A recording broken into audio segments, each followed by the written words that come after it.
और एक दिन भाई धांधल जी बिना परी की परमिशन लिए महल में चले गए और वो जाके देखते हैं कि वहां पे परी तो आई नहीं, वहां एक शेरनी बैठी है और शेरनी के साथ में पाबू खेल रहा है। अरे ये क्या कोतक है। पर शेरनी ने जैसे ही धांधल जी को देखा उसने अपना रूप परिवर्तन किया, वो वापस वो परी बनी और उसने कहा इसी दिन के लिए मैंने मना किया था। ऐसी कहानी है कि मारवाड़ के राजा राव धुहड़ और राव धुहड़ के छोटे भाई हैं धांधल जी। क्या नाम है? अपने यहाँ भी पुरानी कहानियां हैं कि आसमान में परियां रहती है। परियां समझ गए? पापा वाली परियां नहीं, आसमान में जो परियां रहती है। कि आसमान में जो परियां रहती है वो कभी कभी धरती पर घूमने के लिए आती है, पर वो अक्सर धरती पर रात को घूमने के लिए आती है, क्योंकि उनके साथ दिक्कत ये होती है कि यदि कोई उनको देख ले तो फिर उनकी पावर समाप्त हो जाती है, फिर वो वापस नहीं जा पाती।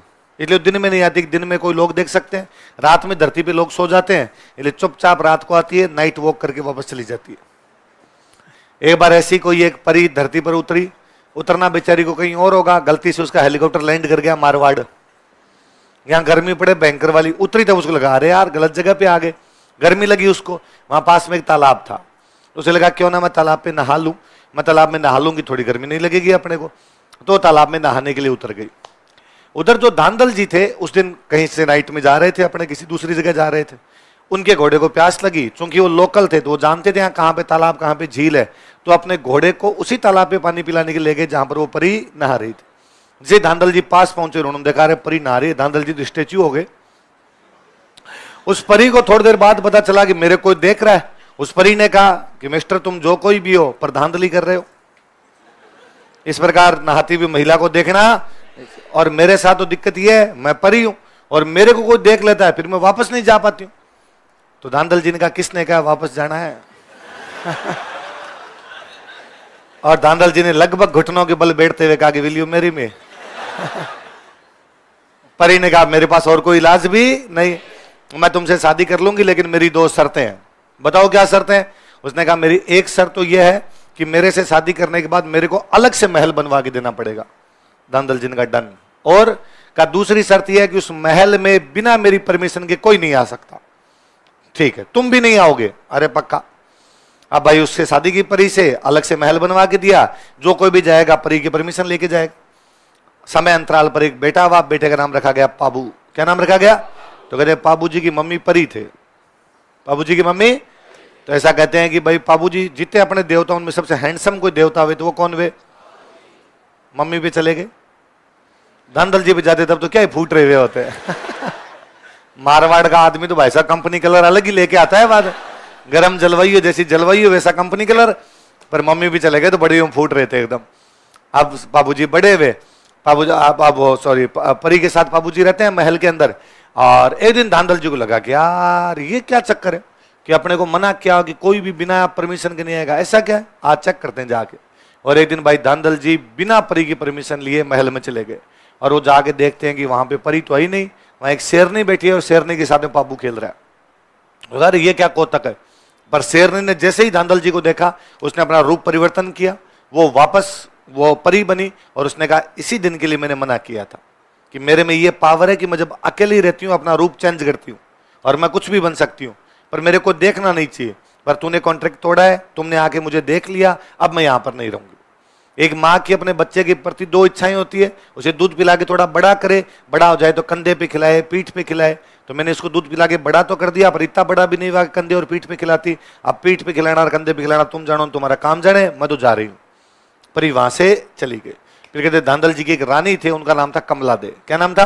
तो फिर बाबू जी का पालन पोषण करने वाली कौन थी? कमला दे। इसलिए अपने मम्मी का नाम क्या पढ़ते हैं? कमला। बाबू जी बड़े हुए, बाबू जी की सगाई की गई अमरकोट की राजकुमारी से। कहाँ की राजकुमारी? अमरकोट अब पाकिस्तान में चला गया, किसी टाइम अपना पार्टी हुआ करता था। और अमरकोट में राजा थे सूरजमल सोढ़ा। क्या नाम था? और उनकी राजकुमारी, उनका नाम है फूलम दे। क्या नाम है? इन्हीं का कई जगह नाम मिल जाता है सुप्यार दे। तो फूलम दे सुप्यार दे के साथ बाबू जी की सगाई की गई। समय आया, शादी का टाइम आया, बाबूजी तैयार हुए, अच्छी सी शेरवानी पहनी, साफा बांधा, हाथ में तलवार ली, साफे में तुर्रा, कलंगी, सिरपोच, मेड़, एंटीना जितने लगाने थे सब लगाए। अरे एंटीना होता है बीच में एक लंबा सा साफे में लगाते हैं, उसको क्या बोलते हैं? एंटीना। ये तो तेरे को पता तो है नहीं, बीच में बोलता है, मेरे को पता अभी अभी लगाया मैंने। है ना? और सिरपेचन, मोड़न, कलंगीन, तुर्रे, एंटीना के अलग अलग होते हैं भाई साहब, सारे लगाए। बाबूजी बड़े फूट रहे लगे। बाबूजी के दो खास दोस्त है, एक का नाम है चांदा और एक का नाम है डामा। क्या क्या नाम है? और भाई किसी की भी शादी में दुल्हे से ज्यादा चाव दुल्हे के दोस्तों को होता है। बाबूजी के दोस्त कौन? चांदा और डामा। चांदा और डामा खुद तैयार होके जोधपुरी सूट पैंट एकदम ऊपर तक बटन बंद किए हुए, कोट पैंट पहना हुआ तैयार होके, और उन्होंने बाबूजी को आगे कहा, बाबूजी ने कहा कैसे लग रहा हूँ भाई बता? और उन्होंने कहा थू थू बाबूजी क्या फूट रहे लग रहे हो, इतना सुंदर आज तक दूल्हा हमने तो कोई देखा ही नहीं, नजर नहीं लग जाए आपको। आज अमरकोट के छज्जे टूटेंगे, अमरकोट के दोबारा बोला, अमरकोट के। पहले हवेलियों में आगे की तरफ यूं जगह निकली भी होती, छत के ऊपर बाहर छज्जे निकले होते है ना, उनको छज्जे बोलते, खड़े होने के लिए जगह होती। अभी भी गांव में रिवाज है कि गांव में जब बारात जाती है तो बारात को देखने के लिए लोग उमड़ते हैं। अब महिलाएं घर से बाहर नहीं जा पाती, फिर महिलाएं घर की छत पर चढ़ चढ़ के देखो, छत पे जगह ज्यादा हो जाती है, छत पे महिलाएं भर जाती है, फिर छज्जों पे खड़ी हो जाओ। अब छज्जे पे ज्यादा लोग खड़े होंगे छज्जा टूट जाएगा, तो इसका मतलब आपको देखने के लिए इतने लोग खड़े होंगे तो क्या टूट जाएंगे? ज्यादा सुंदर आदमी देखने के लिए है। और गांव में तो और जोरदार चीज भाई साहब, महिलाओं के घूंघट और निकालने होते हैं। अब छत पे जाके बिना घूंघट के खड़ी नहीं हो सकती, बिना घूंघट के नहीं खड़ी हो सकती, फिर घूंघट में देखोगी कैसे? फिर महिलाओं ने तरीका निकाला ना, दूरबीन लगाती है, थोड़ा सा घूंघटा ऐसे करके, ऐसे अंगुलियां कर करके ऐसे देखती है बाद में। अब तो बाबूजी का, बाबूजी आप बहुत फूट रहे लग रहे हो। पर बाबूजी एक दिक्कत है। बाबूजी ने क्या दिक्कत है? कि आप इतने सुंदर लग रहे हो, कपड़े इतने सुंदर लग रहे हैं आप पे, पर अपने पास अच्छी घोड़ी नहीं है। और दूल्हा तभी जचे जब घोड़ी अच्छी हो। बाबूजी ने कहा इसमें तो क्या कर सकते हैं, जो घोड़ियां अपने पास है वही लेके जानी पड़ेगी। कि नहीं, अपने गांव में एक महिला है, उनका नाम है देवल। क्या नाम है? और उनके पास एक घोड़ी है केसर कालमी। कौन सी घोड़ी है? और वो बहुत सुंदर घोड़ी है। और यदि आप केसर कालमी पे बैठ के जाओ, अरे क्या फूट लगोगे, जितनी सुंदर घोड़ी उतना ही सुंदर दूल्हा। तो बाबूजी ने कहा जाओ चांदा डामा केसर कालमी लेके आओ, देवल से बात करो जाके। वो गए देवल के पास और जाकर कहा भाई माँ देवल, बाबूजी की बारात जा रही है, अच्छी घोड़ी चाहिए, तुम्हारे पास केसर कालमी है, प्लीज दे दो। और उसने मना किया कि नहीं भाई, मैं अपनी केसर कालमी किसी को नहीं दूंगी। मेरे गाय चराने के लिए जो ग्वाला जाता है वो केसर कालमी लेके जाता है, क्योंकि पहले गायों की लूटपाट बहुत हुआ करती थी। कल ही हम पढ़ रहे थे गाय धन थी, तो धन की लूटपाट हो सकती है भाई, आज भी धन की चोरी होती है, तो गायों की लूटपाट हो जाती। उसने कहा मेरी गाय चराने के लिए जो बंदा जाता है वो घोड़ी लेके जाता है, कल को गायों की लूटपाट हो जाए तो यदि घोड़ी होगी तो भाग के गांव आएगा और गांव आके बताएगा भाई रे गाय ले गए, पीछे से गांव वाले जाएंगे छुड़वा के लेके आएंगे। और मान लो घोड़ी नहीं भी, पैदल पैदल आएगा, और वो पैदल पैदल आएगा तब तक लुटेरे पता नहीं कहां के कहां चले जाएंगे। इसलिए मेरी गायों की रक्षा के लिए घोड़ी आवश्यक है, मैं तुम्हें घोड़ी दूंगी। चांदा डामा वापस आए, उन्होंने बाबूजी को कहा बाबूजी हमें तो मना कर दिया, पर हमें लगता है तुम जाओ तो बात बन सकती है। बाबूजी खुद गए दूल्हे बने हुए, जहाँ कहा माँ देवल ब्याह है, यदि आप केसर कालमी दे दोगे तो मैं सुंदर लगूंगा तो मारवाड़ की इज्जत बढ़ेगी कि मारवाड़ का दूल्हा आया था, अपने गांव की इज्जत बढ़ेगी। देवल ने कहा बाबू तू हमारा सबसे प्रिय राजकुमार है, तेरे को कैसे मना किया जा सकता है, फिर तू बीन बना हुआ है, दूल्हे को तो वैसे भी कौन मना करता किसी बात के लिए। पर बाबू बात वही है, तुम कल को ले जाओगे और मेरी गायों की लूटपाट हो गई तो गवाला कैसे आके बताएगा, गायों को कैसे बचाएंगे। और बाबू ने कहा कि माँ देवल चिंता मत करो, आपकी गायों की यदि लूटपाट हो जाए तो मेरे को एक मैसेज कर देना, मैं आपकी गायों को बचा कर लाऊंगा। अरे तू ब्याह करने जाएगा कैसे बचा के लाएगा? कि माँ देवल मैं आपको वचन देता हूं कि मैं यहां से रवाना हुआ और 10 किलोमीटर पहुंचा और मुझे समाचार मिले कि आपकी गायों की लूटपाट हो गई, बीच में आ जाऊंगा मैं वहां पहुंच गया, वहां जाने के बाद मैं तोरण मार रहा हूं और इतने में समाचार मिला आपकी गायों की लूटपाट हो गई, मैं तोरण नहीं मारूंगा, मैं खाना खा रहा हूं तो मैं खाना नहीं खाऊंगा, पहले आपकी गायों को बचाऊंगा, मैं वचन देता हूं आपको। जब इतना कहा तो देवल ने कहा ले जाओ घोड़ी। तो बाबूजी कौन सी घोड़ी लेके गए? किसकी घोड़ी थी वो? देवल। अब बाबूजी पहुंचे भाई वहां पे, अमरकोट पहुंचे, और वाकई जितने सुंदर बाबूजी लग रहे थे उतनी बेहतरीन घोड़ी केसर कालमी लेके गए और घोड़ी को वहां पे नचाए बहुत अच्छी तरीके से। पहले घोड़ियों को नचाया करते थे, दूल्हे वाली घोड़ी को तो खास कर नचाया करते थे, क्योंकि तब जो दूल्हा होता था वो भी घुड़सवार होता था, उसको घोड़ी पे चढ़ना भी आता था, तो घोड़ियों को नचाते भी थे। अब दूल्हा पहली बार जिंदगी में घोड़ी पर बैठता है, इसलिए वो कहता है 2 आदमी इधर से पकड़ो 2 इधर से पकड़ो, ये नाच गई तो मैं नाच जाऊंगा इसमें गिर जाऊंगा भाई साहब। तो आजकल दिक्कत हो रही है। पहले बाबूजी घोड़ी को नचाते हुए एकदम पहुंचे वहां, आगे अमरकोट वाले बारात का स्वागत करने के लिए आए और सब लोग बात करेगा, अरे ऐसी घोड़ी आज तक नहीं देखी, इतनी सुंदर घोड़ी, इतनी अच्छी घोड़ी, इतनी तेज दौड़ती है, इतना अच्छा सुंदर नाचती है। अमरकोट वालों को बड़ा बुरा लगा।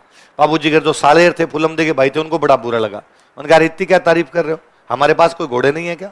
और लोगों का नहीं होंगे तुम्हारे पास, बस केसर कालमी जैसा कोई भी, क्या है केसर कालमी, नाचती तो है।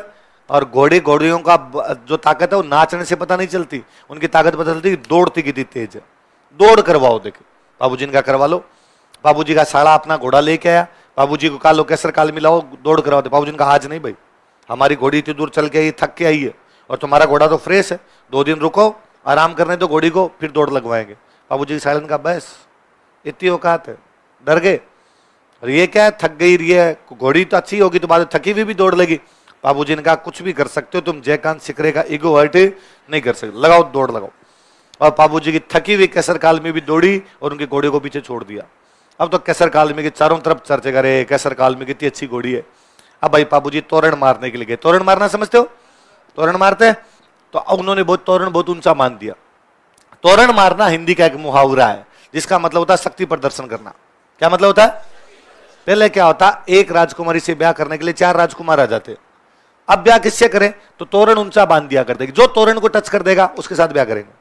तो इसका मतलब जिस बंदे ने अपनी पावर दिखाई उसके साथ शादी हो जाएगी, तो तोरण बहुत ऊंचा बांध दिया। अब बाबूजी ने जाके तोरण देखा, अरे यार ये तो टच ही नहीं होगा। और अब वो जो सामने खड़े थे बाबूजी के साले, जो अमरकोट वाले खड़े, वो मुस्कुराए, अब पता चलेगा केसर कालमी का, ये कैसे टच करोगे। अब टच करने का एक ही तरीका था कि केसर कालमी अपने अगले दोनों पैर हवा में खड़े कर दे। यदि हवा में खड़े कर दे तो घोड़ी ऊंची हो जाएगी, बाबूजी ऊंचे होंगे, बाबूजी ऊंचे होंगे, टच कर देंगे उसको। तो बाबूजी अपने उस घोड़ी को जैसे हाथ फेरते हैं सिर पे, और हाथ फेर के सिर पे कहते हैं केसर मत ना दीजे थारो मारो पोत। पोत का मतलब होता भेद, पोत का मतलब केसर मत ना दीजे थारो मारो पोत। ये केसरा तेरा और मेरा भेद मत दे देना, अपने दोनों की बेइज्जती मत करवा देना। केसर मत ना दीजे थारो मारो पोत, मत ना लजाए आज राठौड़ारी जातड़ी। जो राठौड़ों की बारात आई है उसको लज्जित मत कर देना, आज इज्जत बचा लेना। और केसर ने से सिर हिलाया कि बाबूजी क्या चिंता करते हो, ये तो तोरण ज्यादा ऊंचा ही नहीं, इससे भी डबल हो तो मार दूं मत हो। फिर बाबूजी ने जो ढोल बजा रहा था उस लड़के को कहते हैं कि ढोली रात छोरा तू तो मदरो ढोल बजा, कि हे ढोल बजाने वाले थोड़ा धीमा धीमा ढोल बजा, कोई ढोल रे धमाके मारे केसर घोड़ी नाचसी। तुम्हारी ढोल के धमाके पे हमारी क्या नाचेगी, केसर। केसर को नचाते हैं, नचाते नचा अचानक लगाम खींचते हैं। केसर अपने अगले दोनों पैर, वो जो गढ़ था अमरकोट का किला था उसके एकदम तोरण के नीचे जाके लगाती है, ईंटों के ऊपर जाके लगाती है।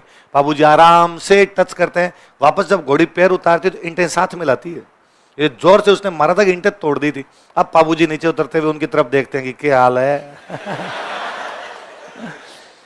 मैंने जहां कहीं ये कहानी पढ़ी थी उसके अंदर था, ये सब देख के वो जो बाबूजी की पत्नी को जब फुलम देखो इस बात का पता चला, अंदर जाके लोगों ने बताया अरे कि बाबूजी ने क्या तोरण मारा है, कितना क्या बंदा है, मस्त आदमी, घोड़ी के ऊपर खड़ा हो गया, तोरण मारा। फुलम दे बड़ी राजी हुई, उसको लगा साढ़े वाला सरदार मेरे वाला बार।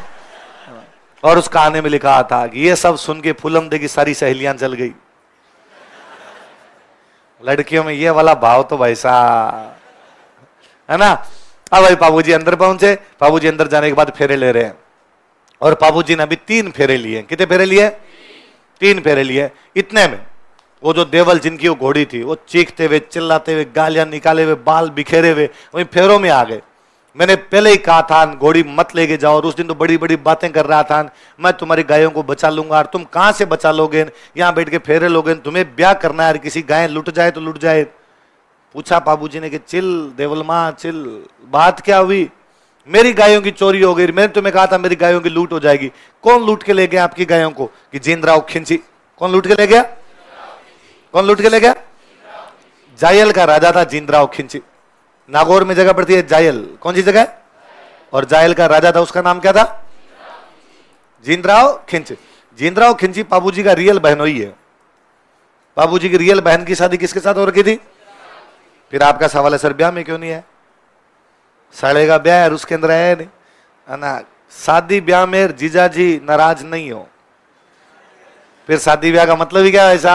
और जिंदराव खिंची तो खुद की शादी के बाद ही ससुराल वालों से नाराज हो गया था, इसलिए खुद की बाबूजी की बहन से शादी हुई, उसके बाद वो जाता ही नहीं था बाबूजी गांव। उल्टा वो मौके की ताक में था कि जब कभी बाबूजी इन गांव से बाहर जाएंगे मैं इनके गांव को लूट लूंगा। तो इनके गांव की बेइज्जती होगी, सब बाबूजी का गांव लुट गया, ये लोग अपने गांव की रक्षा नहीं कर पाए थे, इसलिए वो तो ब्याह में तो आया ही नहीं था। उल्टा जैसे ही बाबूजी ने बारात लेके गए तो पुरुष तो सारे बारात में चले गए, वो गांव को लूट गया। गांव को लूटने का मतलब पहले धन के नाम पे गायें होती थी, तो क्या लूट के लिए आया? गाय। उसमें किसकी गाय चलेगी? देवल। और ने जिंदराव खिंची जायल का राजा मेरी गाय लूट के चला गया।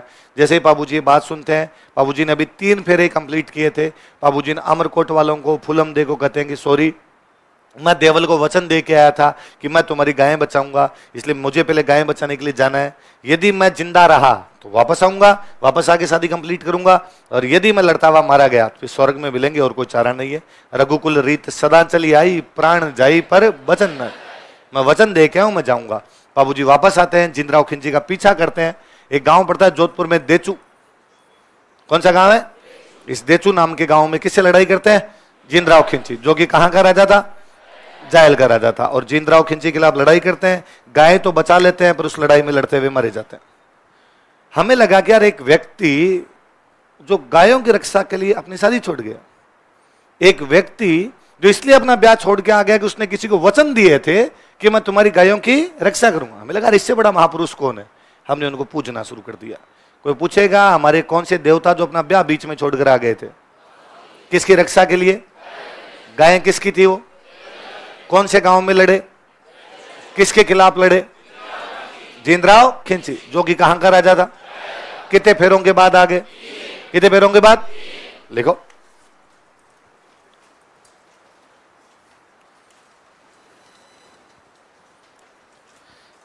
लिखो, अपने विवाह के दौरान, ड्यूरिंग हिज मैरिज,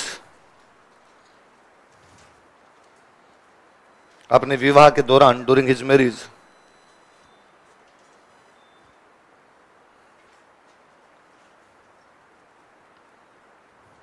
बाबूजी देवल नामक चारण महिला की गायों की रक्षा के लिए वापस आ गए थे। बाबूजी 3 फेरों के बाद, पूरा लिखना,